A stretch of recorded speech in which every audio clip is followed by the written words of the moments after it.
mga guys, welcome back to my channel, Just Automotive. Mga guys, itong dalawa, tignan nyo naman. Si Juster, yun lang suot niya, pero titira ng makina yan. Ngayon mga guys, dahil araw na po ng pagsusulit hindi, ganito gawin natin mga guys. Kung nakita nyo po, si Piolo, siya ngayon ang magta-timing. Babantayan natin yung timing niya kung tama ba yung on niya. Parang tayo dito, yung nanonood ng laro, yung chess, na kung kung trial, pwede natin turuan. Kasi minsan mga guys, yung nanonood, lalo na kung yung nanonood marunong, nakikita nila yung move, yung mga maling move ng mga naglalaro. Kaya minsan parang yung yung nanonood parang gustong magturo. Kaya ganito ang gagawin natin, tuturuan natin sila kasi pinasalpak natin itong timing belt. Ayan, dito pa lang mga guys. Oh, halika. Kumalas dito kaya lalala niyo rito. Huwag, ayan, lagay mo muna dito. Dapat mayroon nakahawak diyan. Timing niyo muna sa taas. Ayan. Ayan, ang titira ngayon si Piolo. Ayan, double check natin mamaya.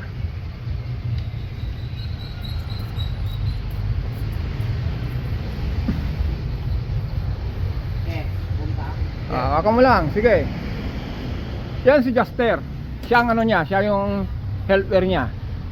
Ang nag-set ngayon si Piolo.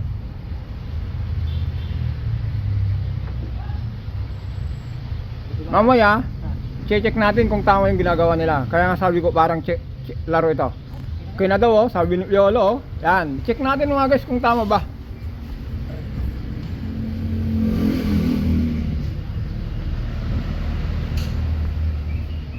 Para tayong lumihisa. Ayan. Ayan, ganun lang po yun.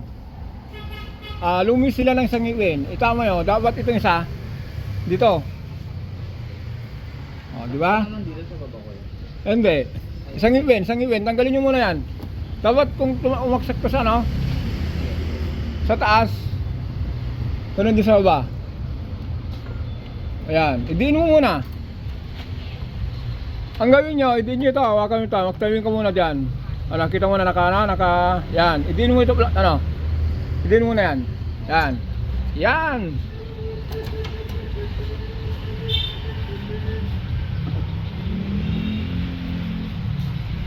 Yan, double check natin yan.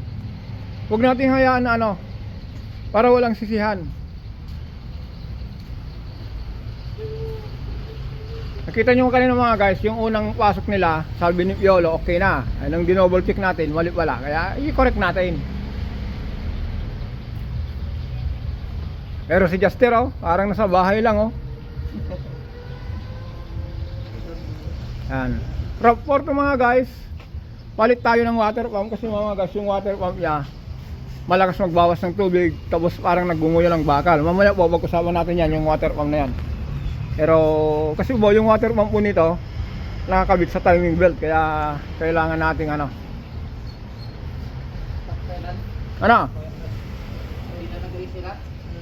okay na? Sir? Okay na sir. Okay na daw, yan. Ngayon double check natin mga guys. Yan, okay sa taas. Kanina kasi yung mga guys, ito napunta dito, kaya lumihis sila lang sa ngipin. Pero okay lang yon. Ngayon, punta tayo sa sa baba. Ayun. Yan, ilawan natin mga guys. Yun. Yan yung timing. Nakatapat doon. Yan. Tapos yung bomba. Ang gagawin natin mga guys, para po tama naman yung timing nila ng crankshaft, tama yung timing nila ng camshaft, bitawan nyo na yung tensioner. Ito. Luwagan muna. 14, sige. Diba mga guys? Luwag.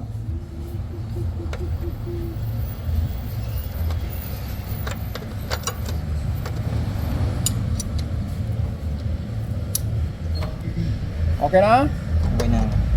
Sabi ni Sir Piolo, okay na raw. Double check natin. Yan. Ngayon mga guys, higpitan muna to.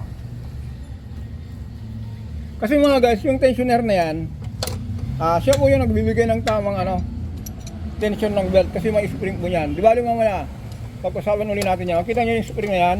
Yan, kung binitawan mo yung hinigpitan ni Sir Piolo, yun ang magbibigay sa kanya ng tamang tension.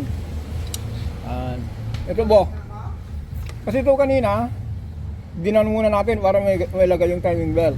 Ngayon, nung liniwagan natin yan, ito po yung pumatak ng ng timing belt para makuha yung tamang tension. Ngayon mga guys, dahil po okay na ito, dito na tayo. Double check natin. Crankshaft oil seal, ito, oil pump, at saka camshaft water pump mga guys. Ito po yung ito yung tinarget natin. Ito po yung kaya po nagpalit tayo ng timing nagkalas tayo ng timing belt dahil dito sa water pump. Kaya sabi ko po mga guys kanina, pag-usapan natin to. Okay mga guys, doon tayo sa water pump, pag-usapan natin yan kung bakit natin pinalitan.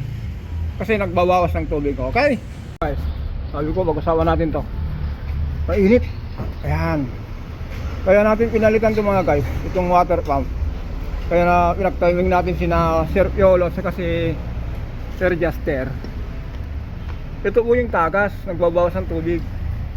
Yan, pasin nyo po yan, kalawang na. Kaya ulit-ulitin natin mga guys, importante po, kulant. Pero po ito dahil yung edad niya na 96 model, kung 96 mga guys, Toyota po original. Kung original po ito, ibig sabihin for the first time o kaya ngayon pa lang o pangalawa, kasi hindi natin alam yung story nito sa sasakyan na to kasi nabili rin ng may-ari second hand. Pero kung 96 model, halos magtatatlong dekada na, pero yung tinakbo niya po, yung mileage niya mababa pa. Kaya po ang isa pang issue po dito mga guys, maingay, parang mixer, nagngunguya ng bagal. Kaya tignan natin kung ano yung maingay dito.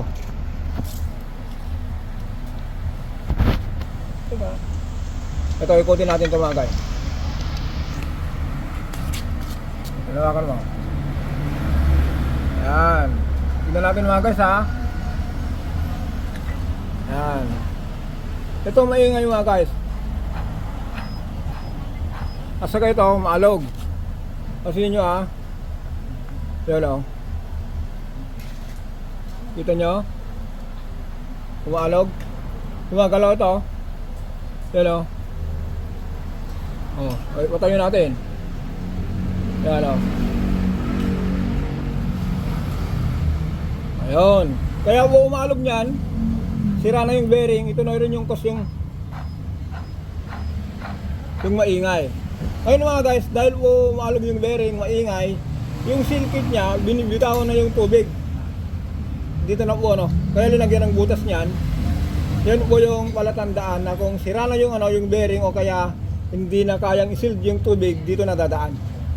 Okay mga guys, yan lang po ang natin dito. Kaya nga po pinalitan natin yung yung itong water pump dahil po doon sa ingay at sa katagas. Okay mga guys, sorry, pag umandar na po, saka natin i-update sa YouTube, sa Facebook natin. Kaya hanggang dito lang tayo mga guys.